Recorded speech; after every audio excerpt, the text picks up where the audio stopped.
Testing 1, 2, 3.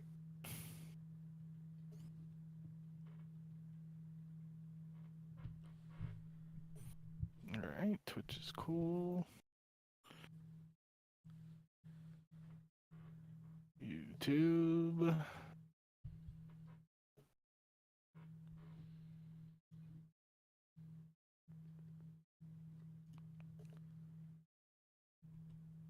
All right, YouTube's fine. Tweet time, episode 138 of the Ego Chall Podcast. I'm a Huke, perhaps having given our predictions for second weekend. Do this.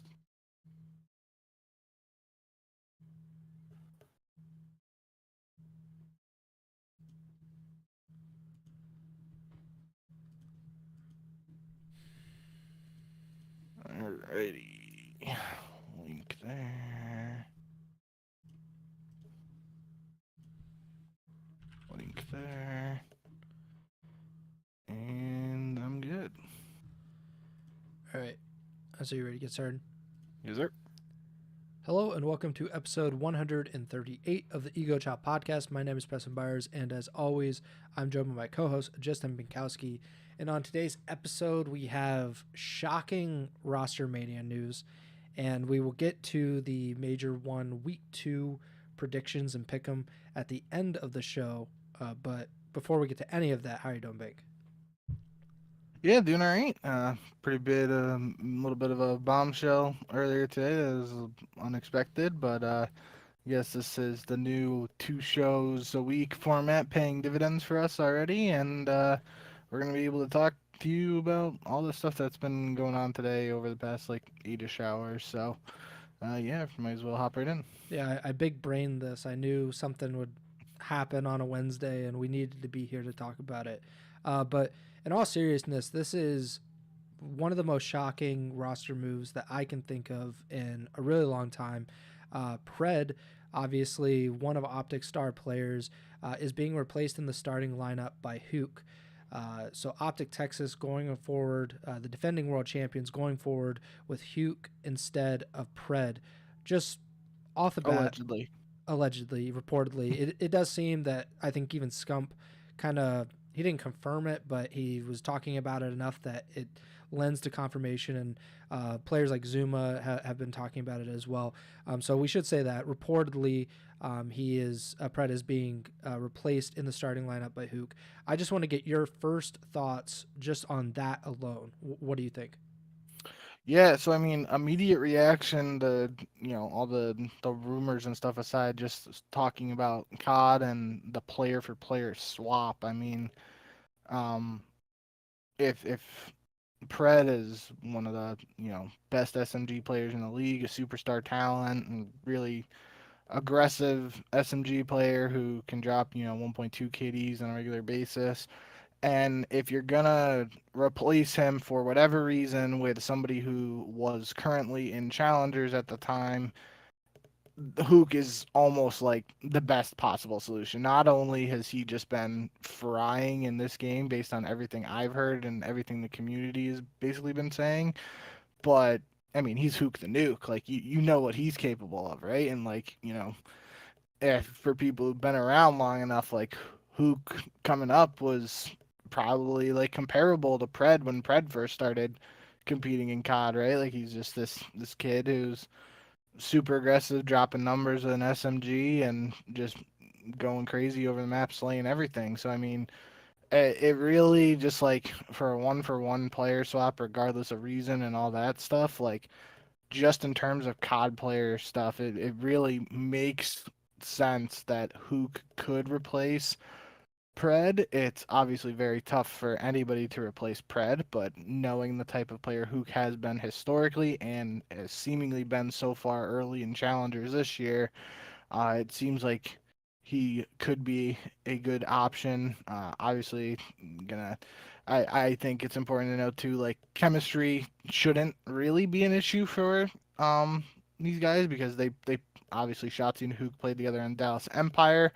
Um, Huke played with Shotzi and Dashi on OpTic when they played with Ghosty and MW2. Um, and I believe he played with Kenny when he had his very brief stint on LA Thieves. He did. That was a weird season with a lot of changes for LA Thieves, but needless to say, I mean, this guy's. I mean, I think Hook might have even played. No, he might have played on like an under 18 team with Kenny after like all of that stuff happened after the AW season and before like Hook went to Halo. But yeah, regardless of all that, yeah, this seems like a natural plug and play if that's actually what's going to happen.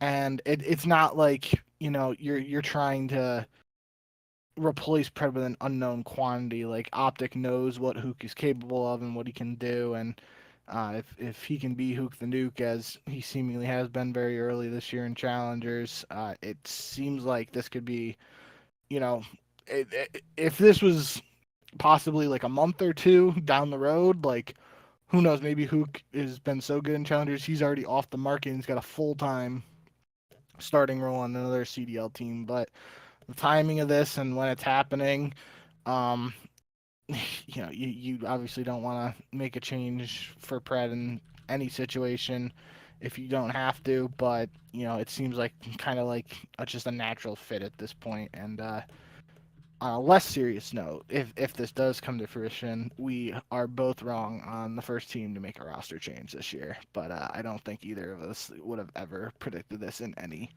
sort of universe. Yeah, I don't think we should blame ourselves or kick ourselves for that.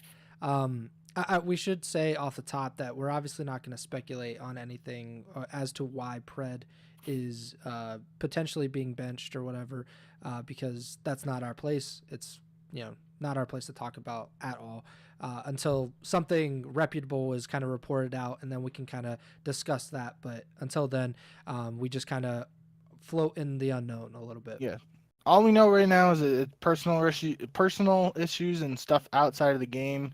I can tell you guys when this stuff happened, I immediately like the tweets started coming out, and I was texting Preston, and I immediately hopped in Zuma's stream when he went live, and right off the bat, Zuma was kind of saying like, he had heard that Hook was joining a team in the CDL. He was gassing it up. It felt like he was like, "You guys aren't gonna believe what team this is, all this yada yada." And he wasn't saying what it was.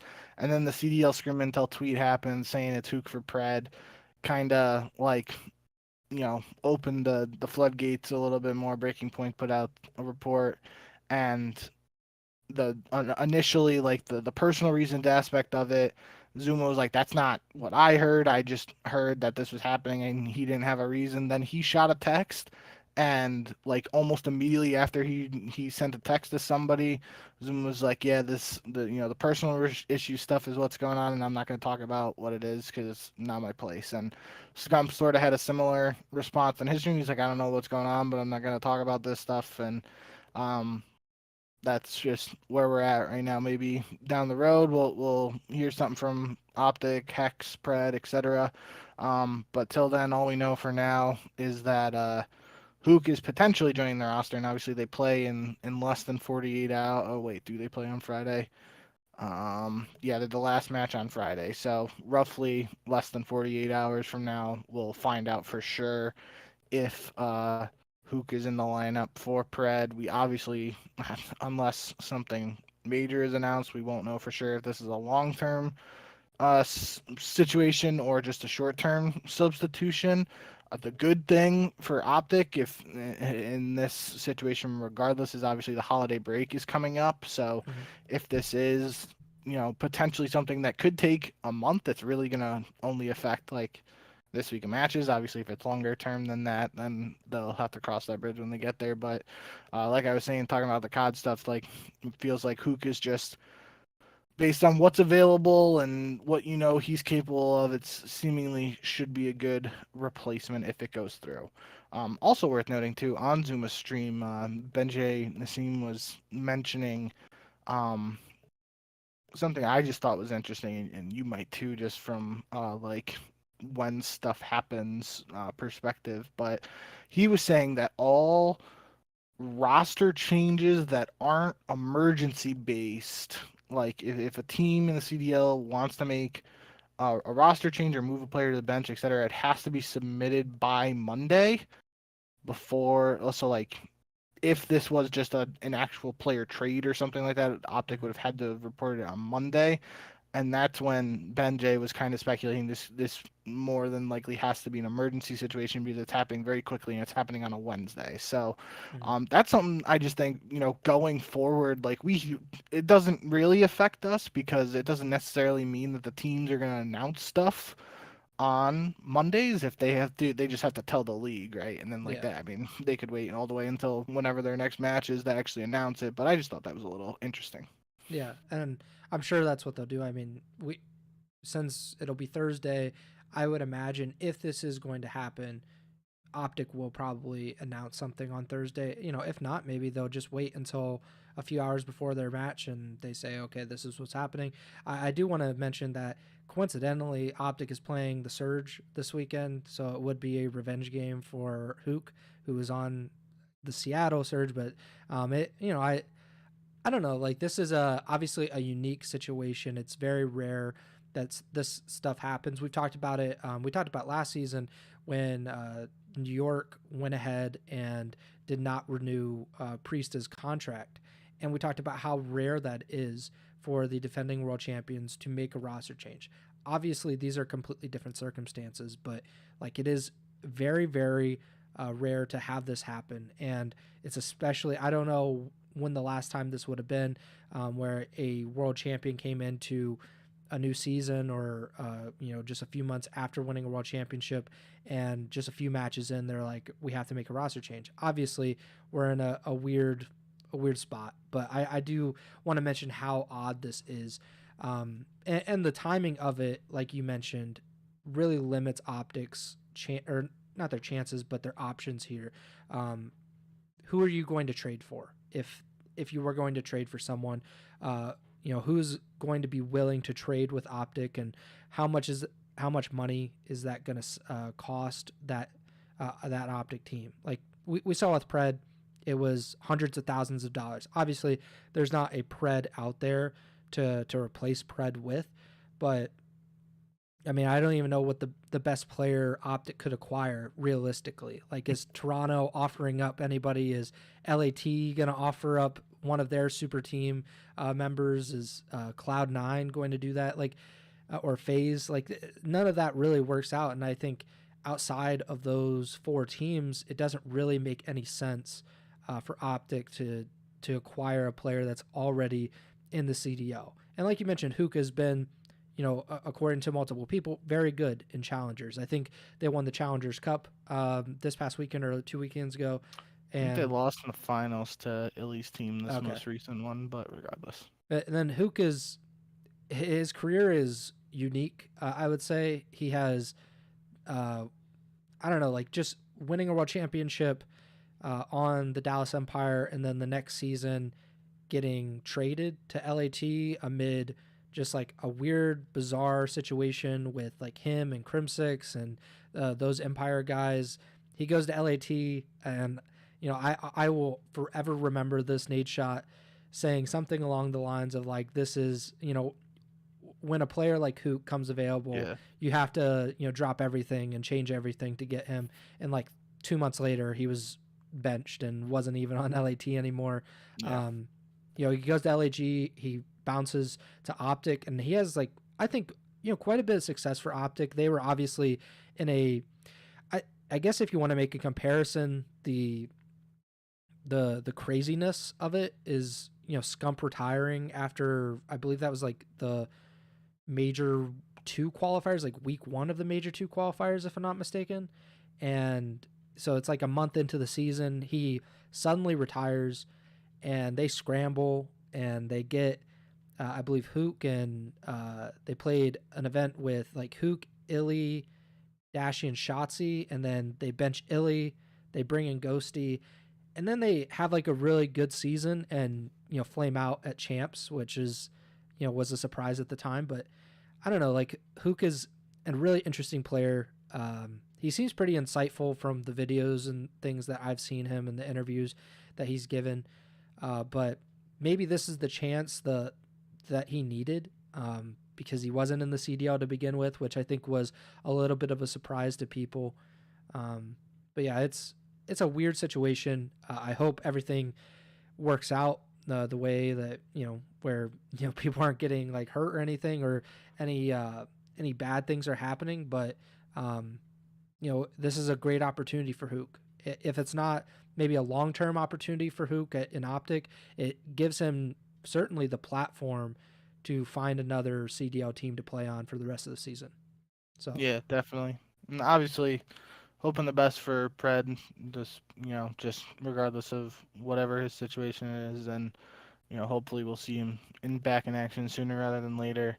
Um, it is kind of interesting that you just alluded to it a little bit. Like, this would be Hook's second stint on OpTic if you're not counting like his Envy and Dallas time, and he'd be replacing Scump and Pred if it comes to fruition. And I was not comparing Scump to Pred, but those are two still pretty big, high profile names for you to like come into a team and try and fill the shoes of right off the bat. So, um, but yeah, I mean, regardless, I think we kind of said it enough at this point. We know what Hook is, know what he's capable of.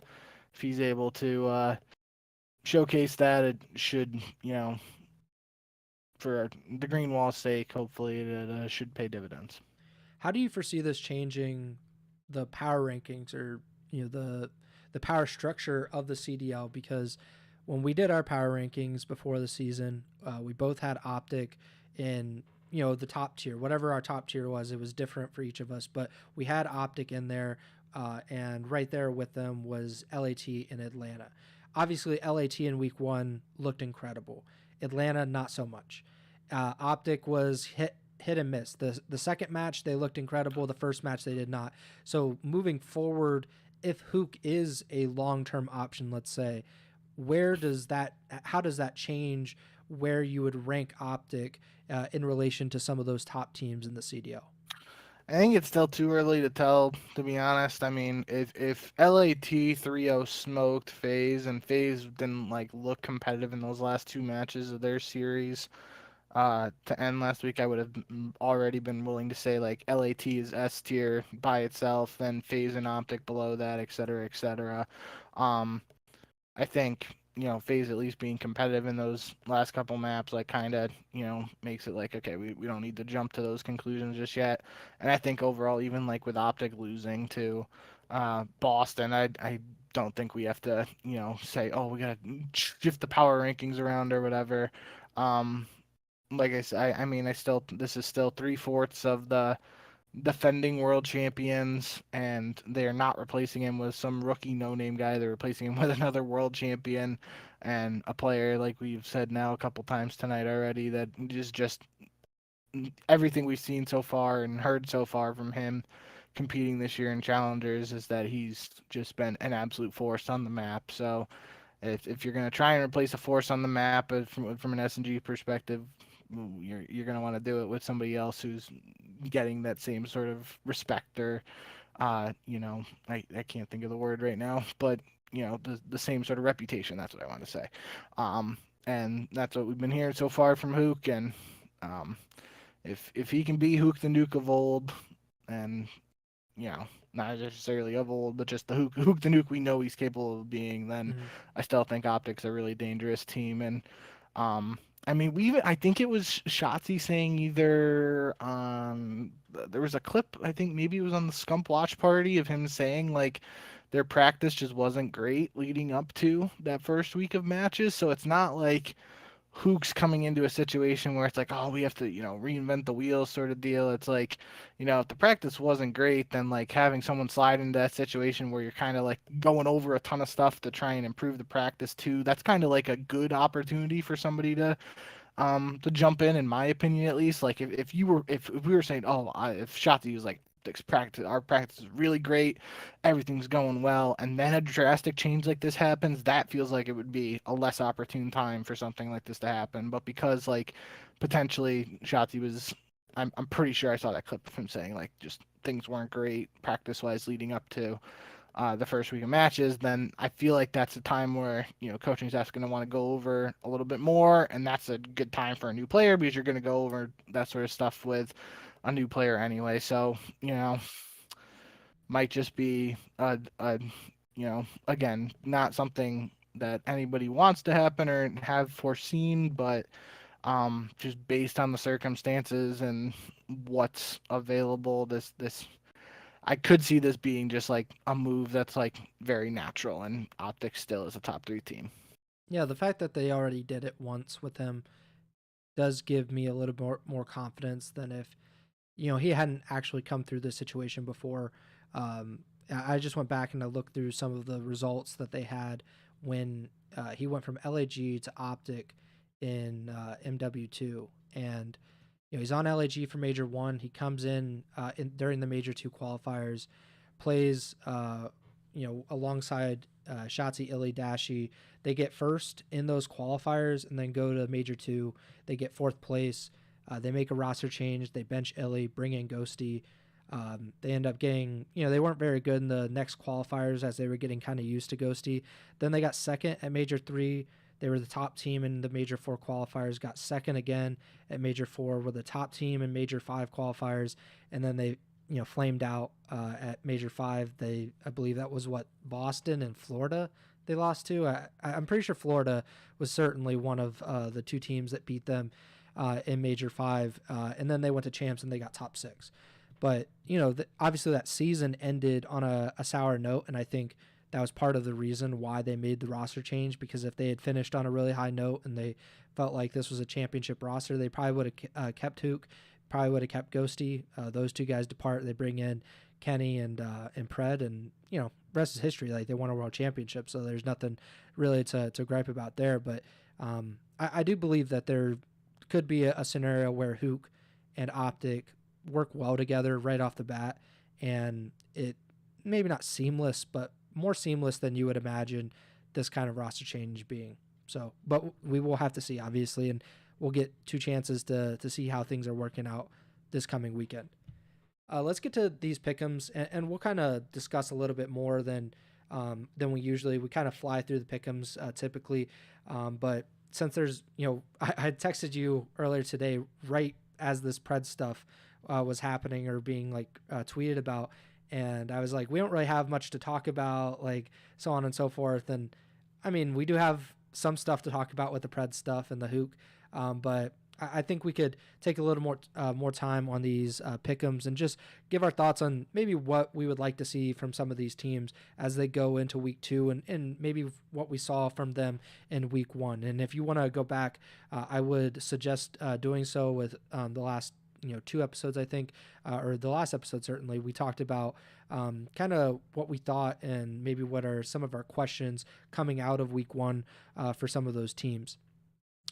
Starting on Friday, December 13th, we start with the Battle of Los Angeles. Historically, a one-sided rivalry in favor of the Los Angeles Guerrillas. I don't know if that will continue because this is the Los Angeles Guerrillas mate, and LAT seems like they might have the most talented roster that they've ever had, and that's saying a lot considering they already won a world championship before. Yeah. But LAT versus LAG in the opening match of Friday. Who do you have, and maybe why do you? I assume where you're going, but what do you think? Or let me phrase it this way: how or what do you need to see out of LAG, and what do you need to see out of LAT, or what do you expect to see? I mean, yeah, I gotta pick LAT here, just regardless of the past Battle of LA success that LAG has seen.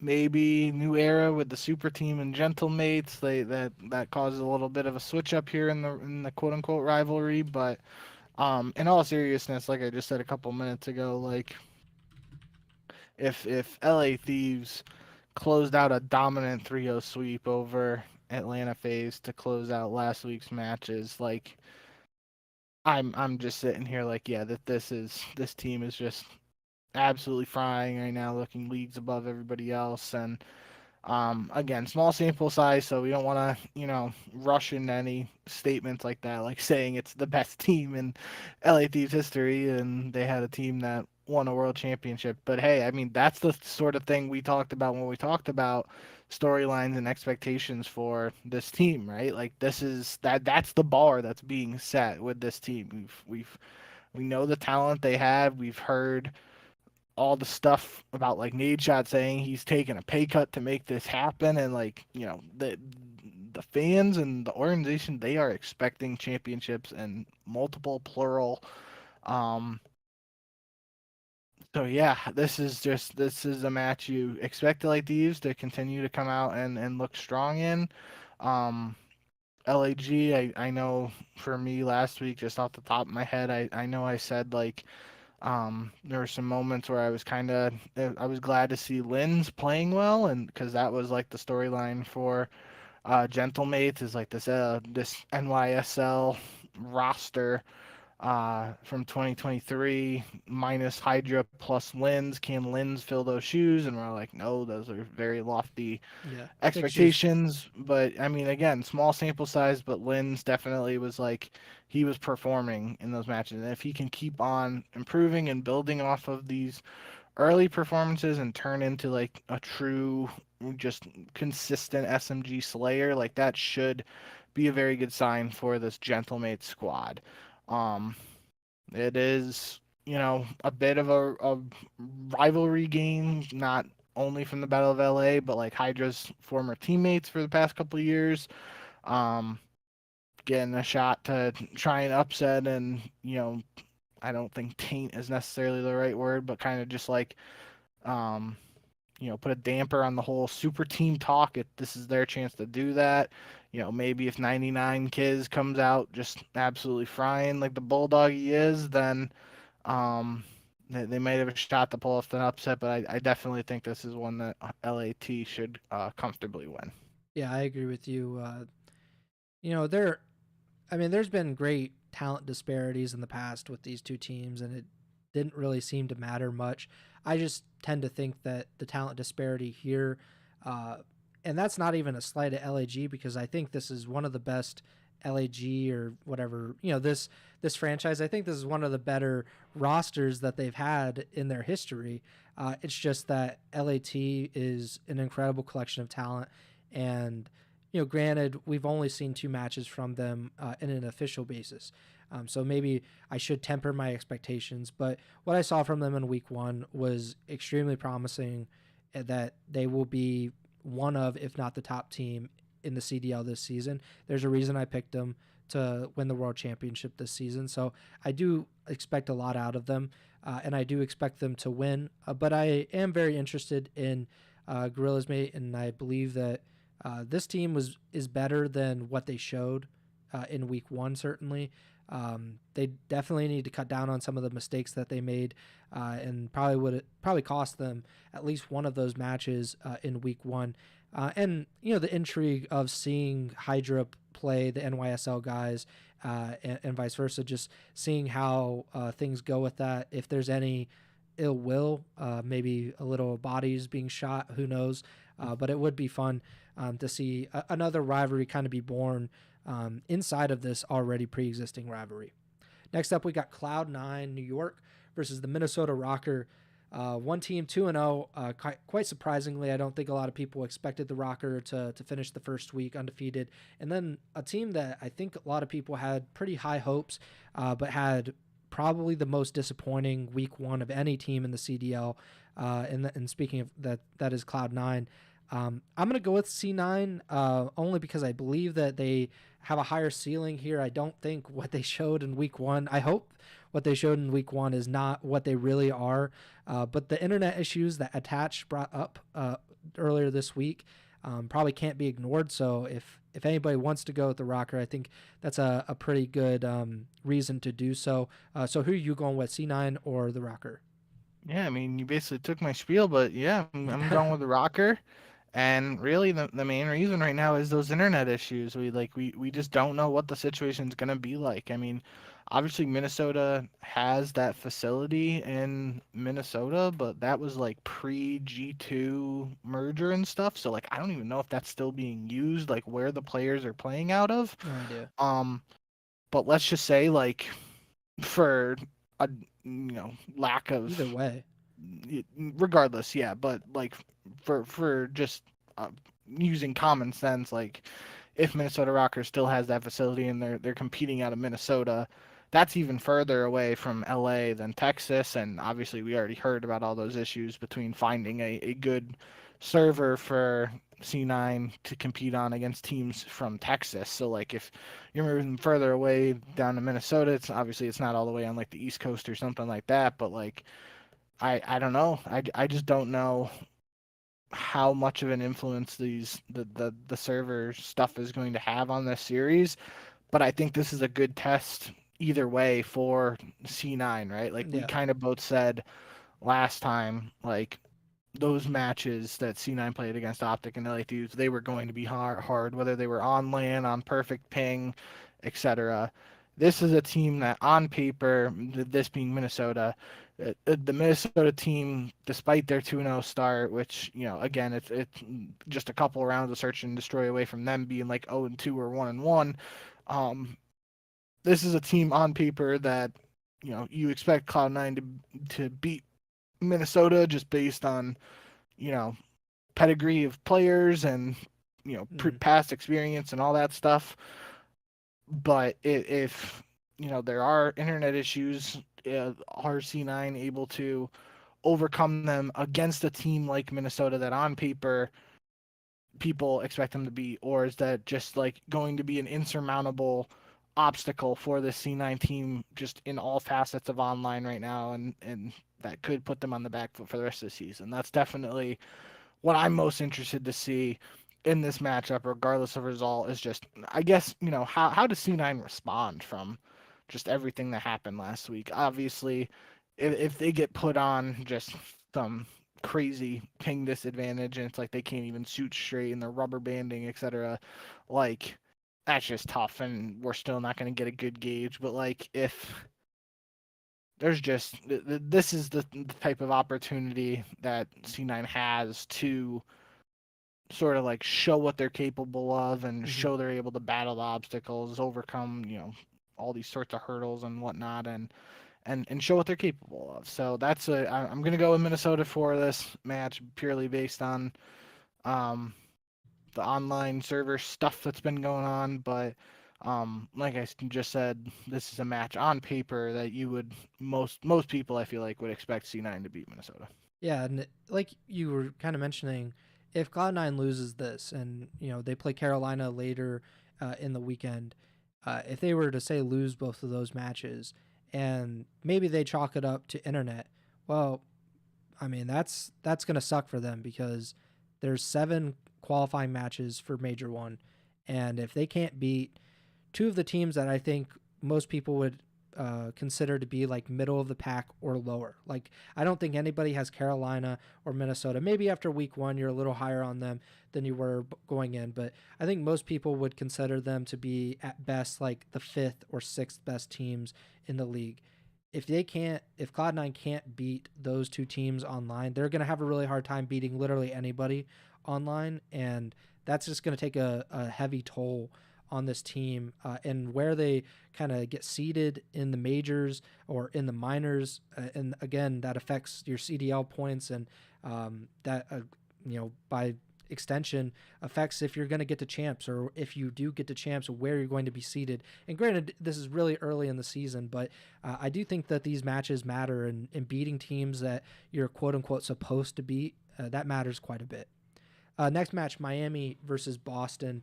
Um, Man, Boston coming off of the OpTic win in week one, and also a close loss. I could see them beating Miami. I don't think that it's nearly as unpredictable for the Breach to win this kind of match. But I'm leaning towards the Heretics. Real looked incredible. I kind of waxed poetic about him on the last show about how great he looked, and if he can look even remotely as good, man, they're going to be really hard to beat. But if Boston, I think they played with a lot of fire and They certainly in S&D they just looked flat out better than OpTic in a lot of ways, which was kind of surprising considering how good a lot of those players from OpTic are in search. So maybe that could be something to watch as we move forward through this season. But I'm going to go with Miami. Who are you going with?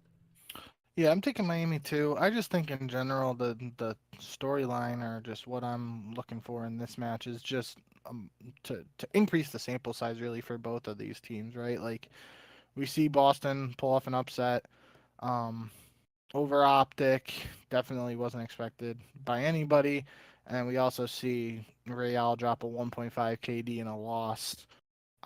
And we kind of already talked about like Real being that X factor, continuing to develop. Like he joined the team last year and just slowly got better as they played more and more games with him.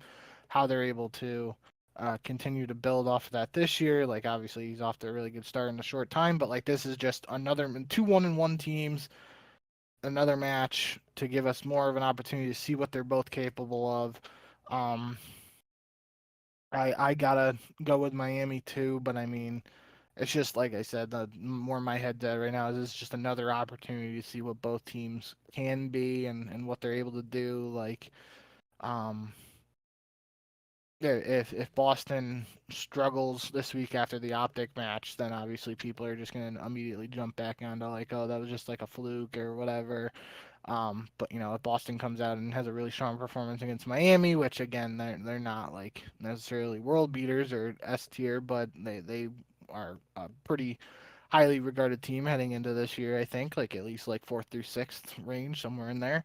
Um, if Boston's able to get another win, that's just a huge notch in the belt for this squad. Like they're already on the road to having a better season than they did last year.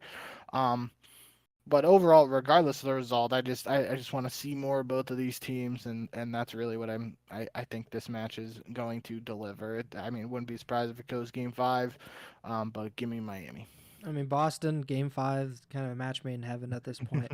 But yeah, I think you kind of hit the nail on the head. Like, where these teams are in relation to each other is important because that like 6 through 12 is just kind of like a glob of teams that is very difficult to kind of decipher who is supposed to be better than who, especially at this point in the season with all these new rosters. So the more we get to see of them, and especially the more we get to see of them play each other, I think that really helps kind of see who is actually on a obviously small sample size, but who's supposed to be better going forward. And then the last match of Friday will be probably one of the most anticipated matches of the entire weekend. OpTic Texas versus the Vancouver Surge. Obviously, Vancouver coming off of a pretty good weekend. They were, I think, one Game 5 round 11 away from going 2-0. They went 1-1. OpTic, as we just mentioned, lost at Boston in their first match and came back and won their second match of the weekend. Went 1-1. There's all the rumors and stuff that Huke will be stepping in for PRED now. Does that change your prediction? Obviously, I think if PRED was in there, there's no doubt that you would have picked OpTic over Vancouver. But now that it looks like it might be Huke instead of PRED, does that change anything in regards to this prediction? Nah, I'm still gonna go with OpTic, but I mean, it's gonna sound like a broken record. Potentially, it's not the same thing I usually say, but if you're looking at this from a Vancouver perspective, like you gotta feel like this is like your best shot at OpTic, right? Yeah. Like just the uncertainty and all that's going on around them. Like if this is just World Championship, OpTic coming in, no issues, full week of practice with the squad, like you got to feel a little bit better about your chances against OpTic with everything that's potentially going on behind the scenes. But regardless of that, I just think there's more talent on OpTic. I expect Huke to come in and it almost be like a seamless fit, and that's what I'm thinking. So wouldn't have any reason to pick against OpTic here. I'm actually going to go with the Surge because OpTic looked shaky in Search this past weekend. I think it would only Yeah, be OpTic worse special. to start out with Huke because they gotta change some things I would imagine, or just integrate Huke into this lineup and what they want to do. Um, in search specifically. I think respawns is a little bit easier for them to get accustomed to each other. But I mean, it only takes one misstep in hardpoint or control, and I think that it's very reasonable for Seattle to pull off an upset, essentially just playing like 2-3-5 or something like that. It's not necessarily. I'm just thinking. Remember how there were all those jokes about like Pred laying down stuff from like the Green Wall and the comp COD scene, just like saying he lays down too much. Like, Yeah. obviously it's not search and destroy specific, but Huke has the funniest thing chance to just like first first uh pan to him on like a match this year. He's just laying down somewhere. And the Green Wall would probably lose their minds. I don't know why I just thought of that off the rip, but that would be funny. I don't expect that. But I mean, I don't really think like I don't mean this necessarily in a negative way, but I don't like it. I don't think Pred's the bomb carrier for OpTic. I really think he's just like that guy who like fills a lane or he rushes something. I feel like who can do that pretty well too. But again, I mean a totally different game. Like they could just switch things up entirely for Black Ops 6. So I would agree with you that, regardless of, again, this isn't who coming in 6 months into the season too. It's like fresh that he's coming in with S&D. He has plenty of experience playing S&D with, I mean, Hmm. especially with Shotzi, but with Shotzi and Dashy too. So I don't think it's going to be a huge issue. I do agree with you though that like comparing, trying to do stuff for respawn versus do search, like that's probably going to be. Um, it might take a little longer to do that, but again, Hook's a really good search player and has experience playing search with these guys. So I really my expectation is this should just be a seamless switch if it goes through, and I would be surprised otherwise. Yeah, and I guess we'll see. What there's always the chance that it'll be a honeymoon period, and the first few weeks will be seamless essentially, or there's always the chance that they will run into trouble immediately. Granted, Vancouver is probably not the team that you would imagine would give them as tough of a test and kind of stress test them, so to speak. But we're gonna see Friday. That is the grand finale on Friday's matches. Saturday, December 14th, starting off with the Toronto Ultra and the Vegas Falcons. I don't think either one of us are going to pick the Falcons, but I am very, very interested to see how they match up with a team that we both consider to be in the top four in the CDL.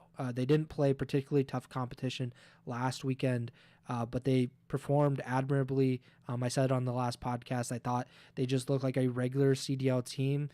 They just, they didn't play well, but they definitely did not, get smoked. And it wasn't some lopsided result that makes you question their validity or whether they should be in the CDL or not. It wasn't anything like that. But Toronto is a different beast. They looked incredible in week one. One of the best teams in the league, I would say, in that first week.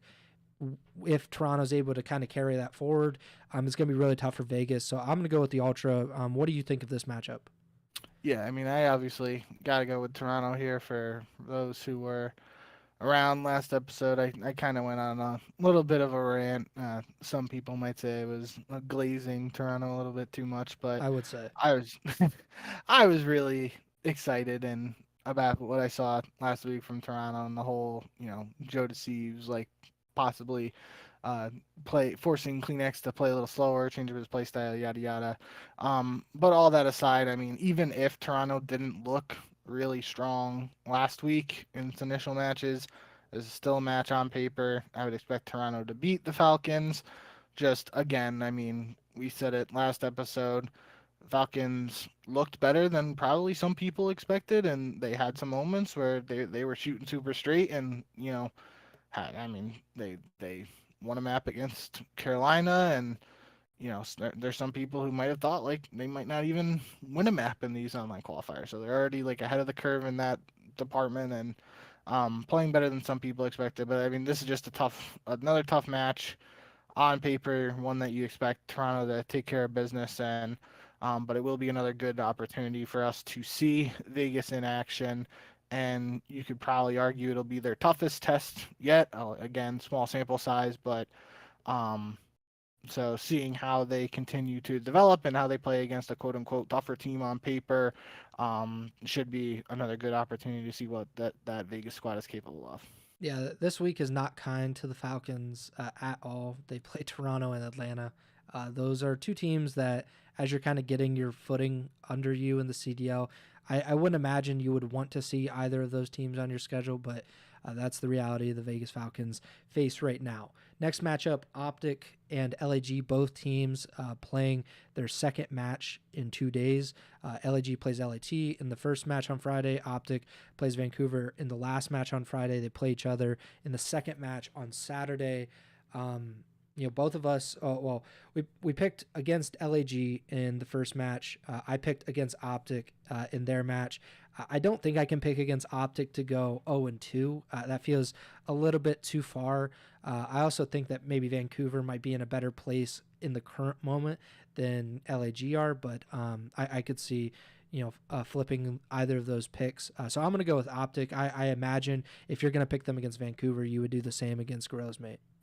Yeah, I'm gonna go with OpTic here. I mean, I think again, um, just talking about the situation with Pred and Huke potentially coming in, like this is another situation where getting these two matches like back to back, and it's not like we're waiting around. Like he's being thrown right into the fire, and I think that's potentially could be better for this team. It's just more reps again, very early on in the season, and I don't think it's going to matter too much. But yeah, I just think this is a match you expect OpTic to win with or without Pred or with Hook in the lineup. So um, I guess we'll have to see what Gentle Mates is capable of because that's two really tough matches on paper.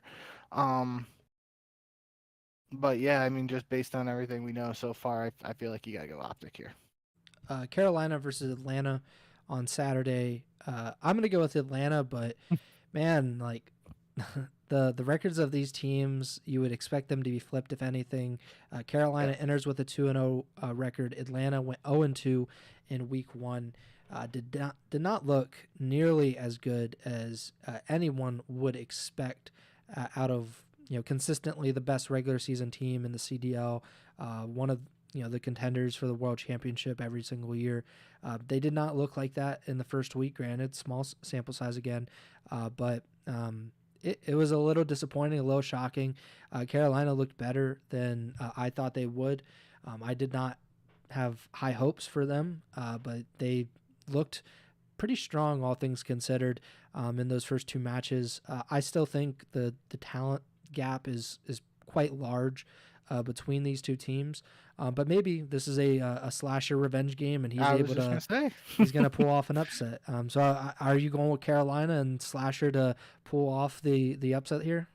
Nope, I'm going with Atlanta to pick up their first win. I said it last week when we were kind of talking about Atlanta's 0-2 start, and you posed the question like, "Are you worried?" etc. And I was like, no, not really. I mean, tough two matches to start for Atlanta, but if you look at their schedule, the rest of these online qualifiers here, there's a very realistic opportunity for them to just run the table now after this and win the next five and finish 5-2. But it all starts with this one, and again, kind of like you said, like you saw a 2-0 team versus 0-2 team for Atlanta versus Carolina, you might think the records would be the other way around, but that's not the world we live in right now. And True. Carolina has the momentum, so it's sort of like we got to see that. My thing with this match is can Carolina beat the quote unquote top teams or the teams that are on paper you would expect them to have a tougher time with, and then for Atlanta, it's sort of like you know how do you respond to?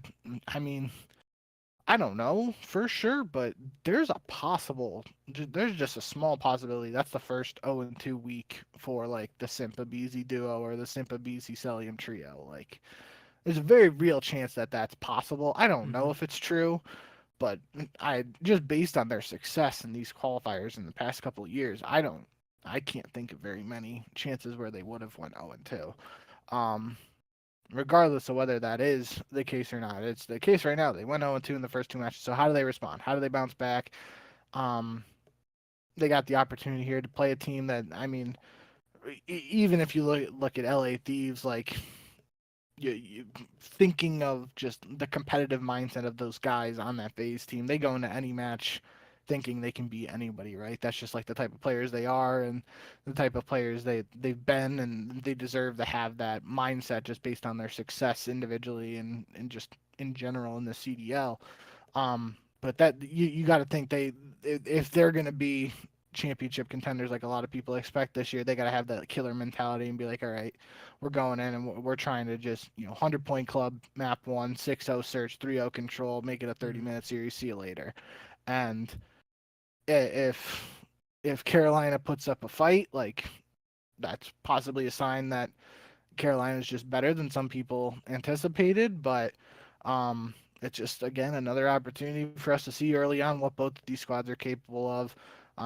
But it's definitely a match that I expect Atlanta to win, and if Atlanta loses either of its matches this week, my place on like a worry meter is definitely creeping less from zero towards the other end of the spectrum. Yeah, and I think you kind of mentioned it with Carolina, and um, if they're able to beat some of these top teams or who we think are some of the top teams, and Atlanta would be in that consideration. That was kind of their issue last year, is they could not beat those top teams, and a lot of teams couldn't. So it's not really a Carolina exclusive issue.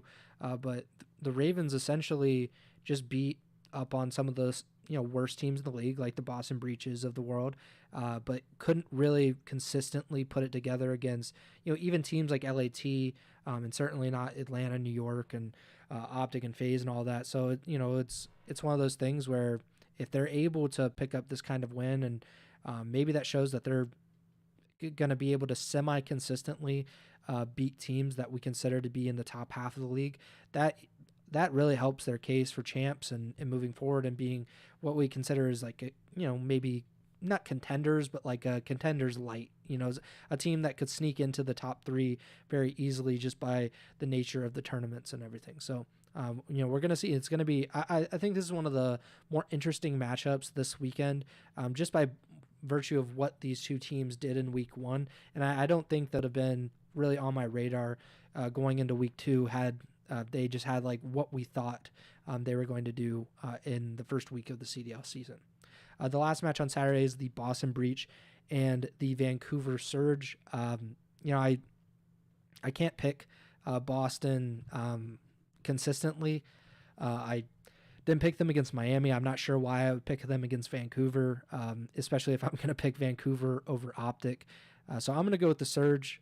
But both these teams, they seem like pretty, not even necessarily, but I could see this going either way very, very easily.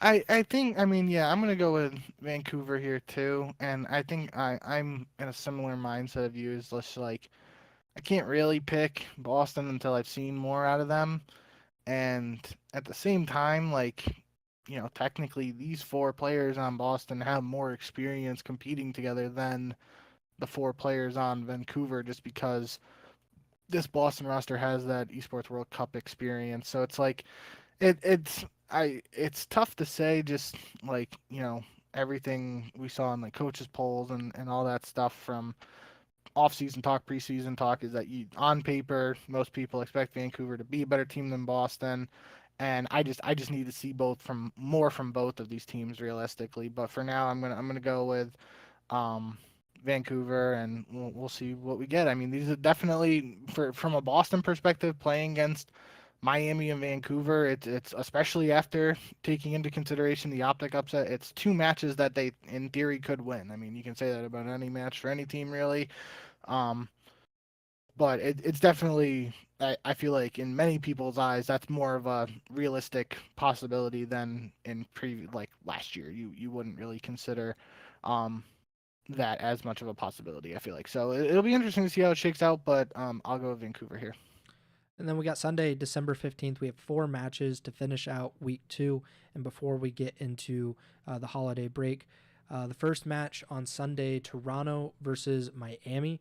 I don't think that anyone should pick Miami over Toronto, from what we saw at least in week 1. So I'm going to go with the Ultra. I feel relatively confident, and I'm expecting fully for the Heretics to completely throw that on its head.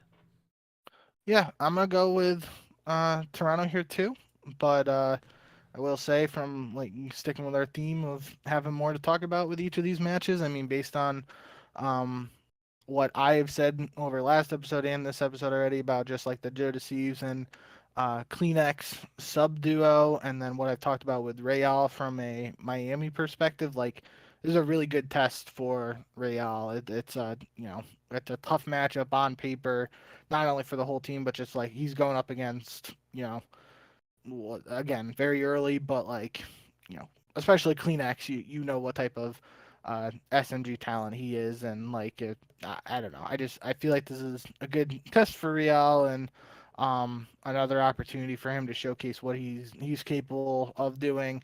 At the same time, it's another opportunity for us to see just how this what really the expectations can be for this new Toronto team. So I mean, it does just feels weird talking about some of this stuff just after two matches, really. But we're in this phase of the online matches to get a better idea for where all these teams are at. So I'm excited to see that showdown, really Kleenex versus Real from like a sub perspective. Um, but I expect Toronto to win this one, and we'll have to see how it goes down. Well, and the thing about this is it does feel early because it is early to talk about some of this stuff. But after this week, these teams will be halfway through the qualifier stage, Yeah, or more than halfway because we're playing 7 qualifier matches. Each team will, I think, have played 4 after this week. So, this is a good chunk of what we've seen of this team. Granted, it is not a big sample size. We don't really get a lot to see or base our opinions on these teams as we kind of get into the new year, but that's just kind of how it is, and it makes it fun. We're a little more tempered with our reactions, I think, as we go forward in the season, and once we get to like March, April, we know generally what some of these teams are at that point. We have no idea what a lot of these teams are right now, yep. and that makes it, I think, pretty fun. Next matchup, Atlanta versus Vegas. I think that's kind of the perfect example of that. Like, what are these teams? We're still trying to figure out if Vegas can be, can beat a CDL team, like where they kind of can fit into the Call of Duty League. And Atlanta, we're trying to see, especially if they were to lose to Carolina on Saturday, going into this match, that makes this match even bigger, simply because like if they lost to Vegas, like you said, your panic meter or whatever would certainly be inching closer and closer to full on panic, I would imagine. So I'm gonna go with go with phase here, but man, like I, I I'm really you said the there. I really thought you were gonna say I'm going with the Falcons. the phase. I don't think anyone should pick Vegas Falcons, but crazier things probably have happened in Call of Duty, but this would be one of the craziest things. It would, but I mean, we literally are less than a week away from OpTic losing to Boston, and there are people who would say that would be one of the crazier things to expect, just based on where the teams ended last year. But um, jokes aside, I will say we saw this exact matchup at the Mm-hmm. Esports World Cup between FaZe and they were just Falcons before the Vegas merger, and it was a 3-0 for Atlanta. We'll say most of the matches except the control, I believe, were relatively close, definitely closer than some people were expecting.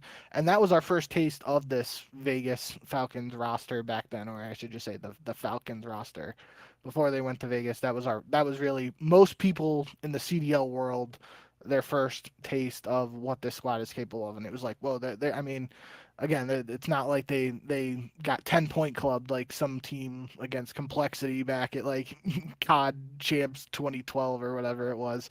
Um, they at least it was relatively competitive from the Falcons back at Esports World Cup against FaZe. I still expect FaZe to win this one, regardless of everything that regardless of the 0-2 start and regardless of what happened in the Carolina matchup.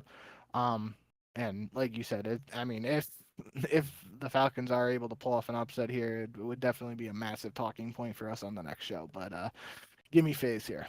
Yeah, so just to kind of give a little context on that Esports World Cup match, phase, like you mentioned, 1-3-0. The hard point was 250, 175. The search and destroy was 6-3, and the control was 3-0. I mean, it's like a decent, like it's obviously a sweep, but Yeah. it's not like the most convincing or most lopsided sweep I've ever seen. So that's kind of the. I am grading the Falcons on a curve, and I'm grading phase on a curve as well, like on the opposite direction generally. But I don't know, like there's just no way that Atlanta should lose to Vegas. But if they look like week one phase, then it is a possibility. Not even a good possibility, but it is a possibility, and that's something that we have to kind of prepare ourselves for, I guess. Carolina versus Cloud9 in the next match on Sunday. Um, Again, like, is Carolina in Texas or are they based in Carolina? Because I last think they're season in. Clayster moved to Charlotte, I think, for the season, if I'm not mistaken, and they were playing together from a facility in North Carolina. So I don't know if that's a Yeah, I'm thing pretty this sure season. they're in Carolina, and I'm pretty because I remember. I feel like I remember Brian Saints like tweeting about moving, and but man, I can't remember. But I have a feeling that they're in Carolina. I think there was like that the pre like match video or whatever that Mm, um the Royal Ravens have done. I think that was like filmed in you know okay, somewhere in the Carolinas. I think like I mean it looks like there's footage in that. I got it watched up right now and like I don't but know. th- It's tough to tell, but the reason I um bring it up though is because if they are in North yeah, Carolina, that is cross country, and yep, Cloud9 already complained about how bad it was for them playing against teams in, was it Texas they were complaining about? Like, yep, so if you're, and we think that they're probably playing a team from Minnesota in the first first part of this week, and then they're playing a team from North Carolina. Those issues would probably be even worse, I would imagine. Maybe I'm wrong. I am not up to par with my ping knowledge nowadays, but it yeah. would seem worse or at least about the same. And if that's the case, then Cloud9 is in for another one. I'll go C9. Just I tend not to base a lot of my decisions on the internet stuff, but it is something to consider. And I'm sure because you picked against Cloud9 in the first match, I'm sure it's in your consideration as well. No, yeah, I think that's definitely like where my head's at with this one. I'm leaning towards Carolina, but as we kind of talk about it, like I think again, we don't want to we aren't ping experts or server experts from any person, in any realm. Um but I think like just based on like Attach's tweets and stuff, there was a specific issue with that Denver server, and obviously the Denver server is where they were pinging from because that's like the middle point for Texas and California.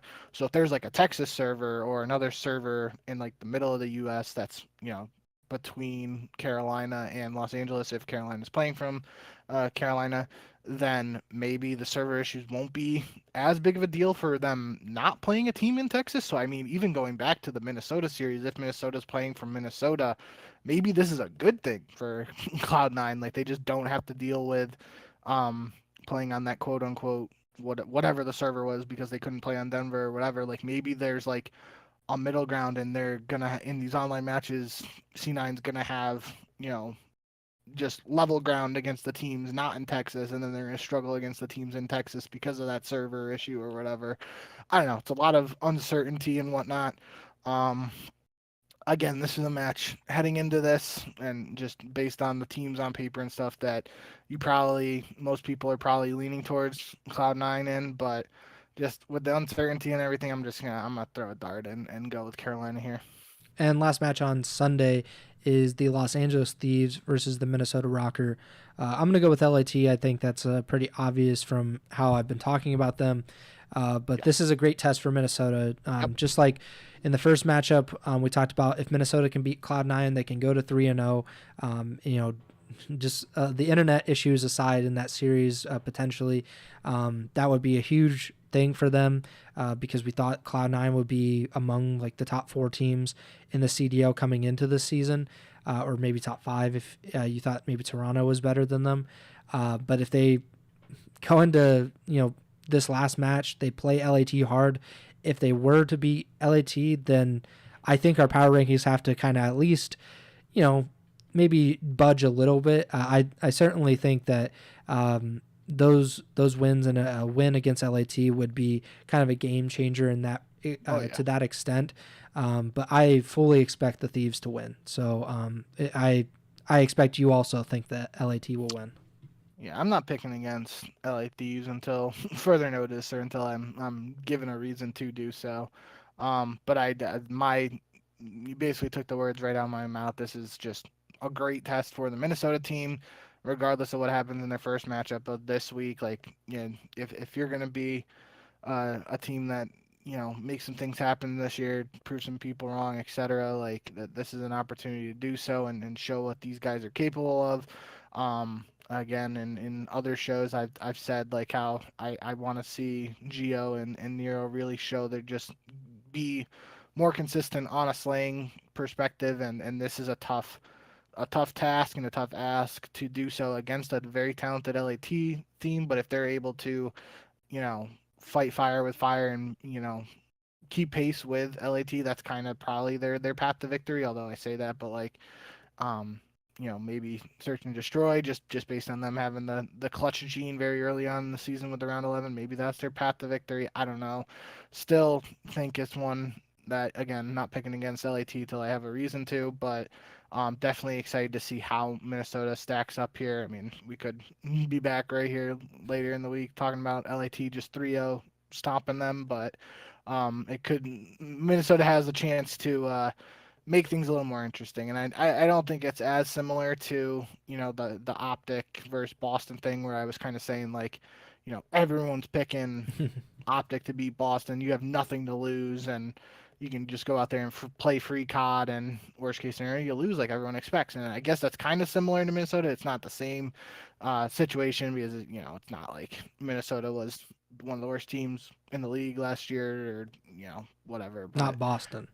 Different roster and all that, yada, yada. But, yeah, end of the day, this is one I expect LA Thieves to win. But it will be an interesting test for the young Rocker squad. So that does it for the pick'em. So to refresh from last week, you went 8-4 in the week 1 pick'em. I went 7-5. Obviously, these are new rosters, so we're kind of getting used to them as well. And we kind of disagreed on some of them a little bit earlier in the week, but I think a lot of these things shake out how we expect them to a lot of times, and some of them don't, and we'll really see if OpTic is a completely different team. I think that's the biggest wild card going into this weekend, and someone just if Minnesota and like Carolina are able to kind of keep up the pace, that really changes things, like how matches are going to go in the future. I think if those teams prove to be like a really, really solid force in the middle of the pack. So that does it for the pick'em. Those will be the final qualifying matches for more than a month because the CDL is going on a holiday break. So after Sunday, December 15th, after those matches on Sunday, there will be no CDL matches for nearly a month. Then the CDL minor is coming back January 10th. The first CDL minor will go from January 10th to the 12th. And that's an online single elimination tournament. And these matches, as well as the first week of qualifying matches, those will determine the seeds for those minors. I think we should mention that as well. So the standings after this week of qualifying matches, that will be how those teams are seeded into the minor bracket. And then the following week, starting on January 17th, the qualifying matches will resume, and then they'll play. Each team will play 3 additional qualifying matches over the next 2 weeks, the last 2 weeks of the qualifying period, and then we'll get to the first major of the season. So obviously we have a lot of time until the first major, but I did want to kind of update the audience on the schedule as we move forward. For us, I expect that we'll be back on Sunday for the live show. If you're a fan of the YouTube channel, you like watching the videos, or you like listening to the podcast, that is Monday morning for you. Those videos or podcast episodes will be uploaded Monday morning. And we really appreciate all the support that we've been getting on the podcast and the YouTube videos, and even the Twitch stream as well. We always appreciate that kind of stuff. If you have any feedback or any constructive criticism, maybe unconstructive, I don't know, or I don't know if unconstructive is a word, but any kind of stuff that you think could help better this podcast, please let us know. And please, if you are not currently subscribed or not currently liking or following the podcast, please do so. We're on Apple Podcasts, we're on Spotify, we're on Amazon Music, obviously we're on YouTube as well. Make sure to support us however you can. Follow us on Twitter at jbink with 2Ks, at Preston Byers, podcast runners, at Ego Chall Podcast. And like I said, expect the next show to be on the live show to be on Sunday. Podcast comes out on Monday. And then we'll try to figure out what we're doing for the holidays. Obviously, I'll be out of town a little bit. Bink's got family coming into town. So like a lot of that stuff, we'll play it by ear, but we will let you know regardless. That does it for me. Bink, take it away. Yeah, thank you guys as always for all the support. Kind of like Preston said, I mean, we've got a bunch of people commenting tonight in the YouTube stream and whatnot. So thank you guys as always. And yeah, I mean, already 1 week into the season, we got a potential roster change coming up. So we're still gonna have to keep our eyes out for official confirmation and all that stuff. But we should have more to talk to you guys about as soon as this final set of matches before the holiday season or holiday season comes up. Kind of babbling now, so yeah, I don't got much else, but thank you guys as always, and we'll see you when we see you again. Remember